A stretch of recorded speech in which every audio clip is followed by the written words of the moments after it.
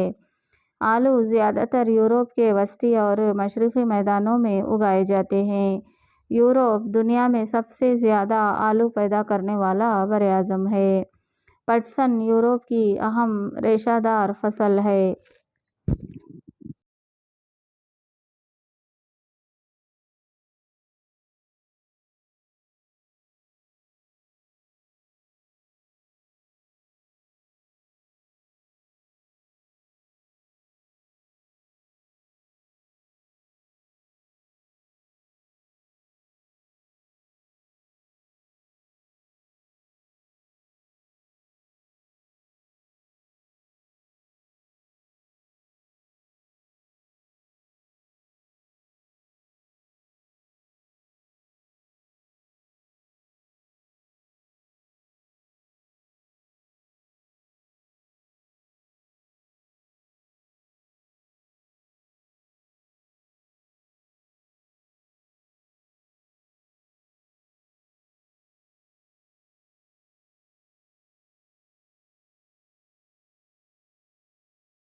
ساتواں سوال، یورپ کے اہم ماہی گیری کے علاقوں کے نام بتلائیے۔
ماہی گیری تاریخ کے صفحات پر نظر ڈالیں تو براعظم یورپ ماہی گیری سے ہی اپنی غذائی معیشت اختیار کرتا آیا ہے۔ کم گہرائی والے سمندری علاقوں میں ماہی گیری کی جاتی ہے۔ یورپ کے شمال مشرقی علاقے ماہی گیری کے اہم علاقے ہیں، جو آرکٹک دائرے کے شمالی حصے سے بحر روم تک پھیلے ہوئے ہیں۔ شمالی سمندر ماہی گیری کے لیے بہت ہی اہم علاقہ ہے۔ اس میں ناروے، برطانیہ، ڈنمارک، سویڈن اور جرمنی شامل ہیں۔ ڈاکر بینک اور گریٹ فشر بینک کے علاقے شمالی سمندر کے مشہور ماہی گیری کے مراکز ہیں۔ ناروے کے کم و بیش تمام لوگ ماہی گیری میں ماہر ہیں۔ سیل اور ویل کا قطبی علاقوں میں شکار کیا جاتا ہے۔ ناروے ماہی گیری اور اسے برآمد کرنے والا اہم ملک ہے۔ زراعتی زمین اور اناجی کمی سے یورپ میں ماہی گیری کو فروغ حاصل ہے۔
8واں سوال، یورپ کے اہم معدنیات کون کون سے ہیں؟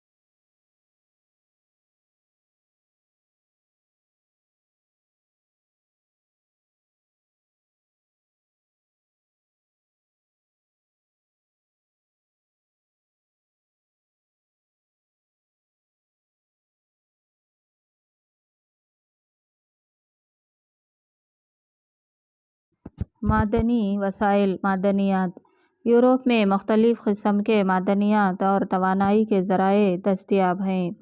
اس براعظم میں کثیر مقدار میں لوہے کی کچی دھاتیں پائی جاتی ہیں۔ یورپ کے کئی ممالک میں لوہے کی مان کے ذخائر موجود ہیں۔ دنیا کا 5% لوہے کا معدن اس براعظم میں دستیاب ہے۔ فرانس، جرمنی، برطانیہ اور سویڈن اہم لوہے کے کچی دھات فراہم کرنے والے ممالک ہیں۔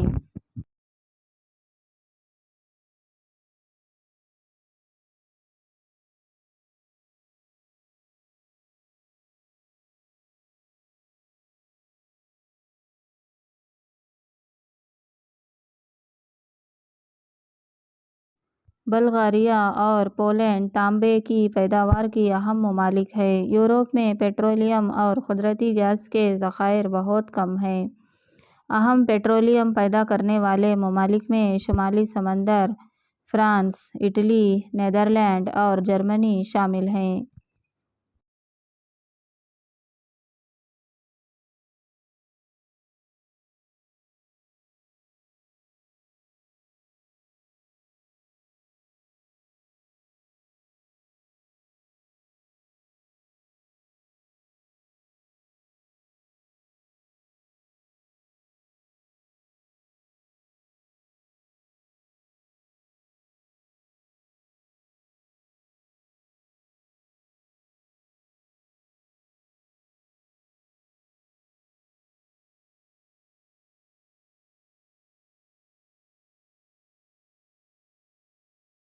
کوئلہ یورپ میں برقی توانائی کا اہم وسیلہ ہے۔ اسکانڈینیویا اور میڈیٹرینین ممالک کو چھوڑ کر اس براعظم کے تمام علاقوں میں کوئلے کے معدنی ذخائر پھیلے ہوئے ہیں۔ بہترین درجے کا بیٹومینس کوئلہ کے ذخائر یورپ کے روس، جرمنی اور برطانیہ میں پائے جاتے ہیں۔ چند علاقوں میں باکسائٹ اور پوٹاش دستیاب ہیں۔